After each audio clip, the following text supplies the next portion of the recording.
Alright, so for some reason my laptop won't record my video essay on Zoom, so I'm just gonna have to do it here.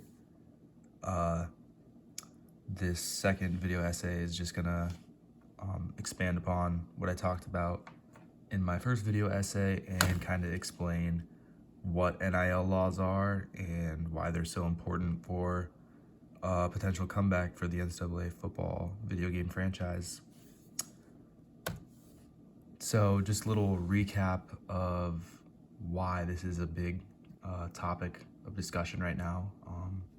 So this all began with a lawsuit brought against EA Sports and the NCAA by a group of former NCAA student athletes, primarily a former UCLA basketball star named Ed O'Bannon, who you can see right here.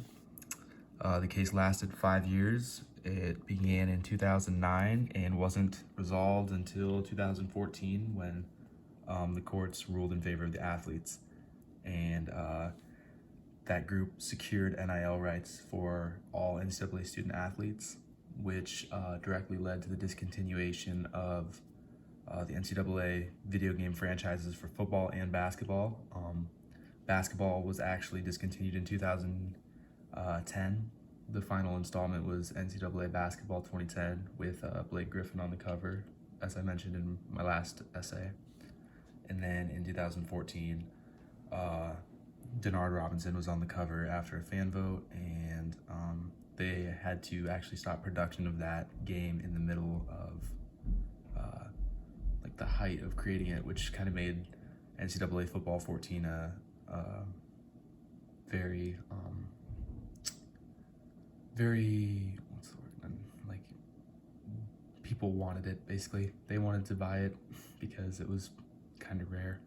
Anyways, so the NCAA held off on allowing athletes to profit off of their own names for nearly 7 years. And then finally in July of 2021, they presented a draft of their NIL laws, name, image, and likeness, allowing athletes to profit off of their own name, their own image, their own likeness, sign autographs for money, etc., and do commercials and whatnot. So just expanding upon what NIL laws do, they provide student athletes with opportunities to make profit, basically. The NCAA is a multi-billion-dollar industry and rakes in the cash every single year, and for years those athletes never saw a penny of it, and now they're able to create opportunities for themselves and for their families. One big example is Patrick McCaffrey. I'm sure many of you have seen the god-awful commercial he has with Fava Brothers Pizza. Yeah, that's one example of, I don't even think Patrick gets money for it. I think he just gets paid in pizza. So, free food, not even making money. It's also allowed some athletes to perform charity work. A Texas quarterback, Casey Thompson, last year he used his NIL law rights to secure money for some charity. And then another thing, this is pretty important for the video games portion of this essay.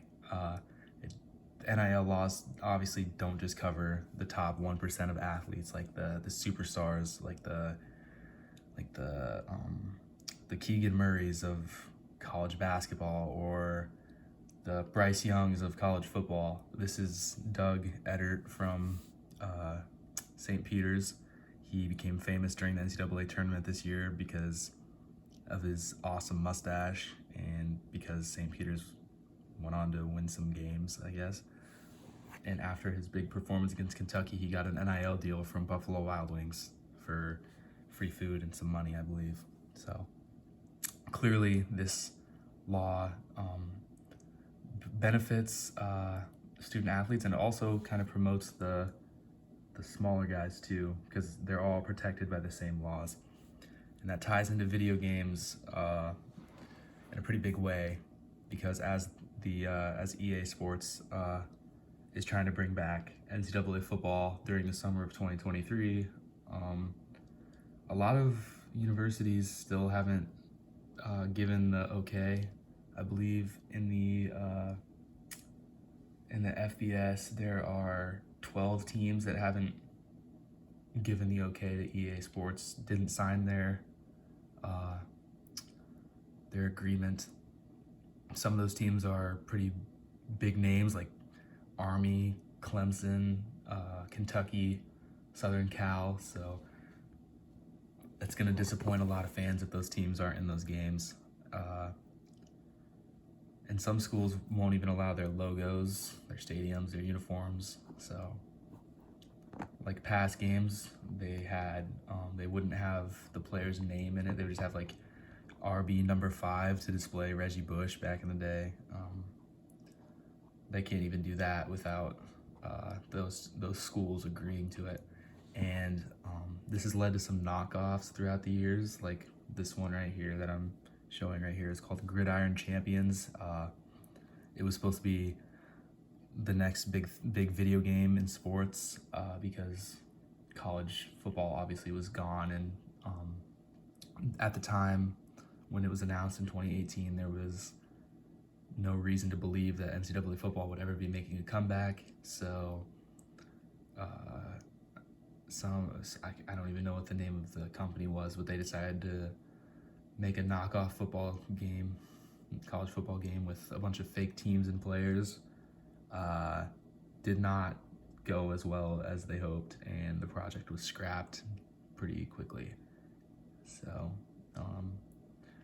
in conclusion, NIL laws go hand in hand with the video game industry in the coming future with college sports, and we'll see if NCAA football 23 ever actually comes into fruition.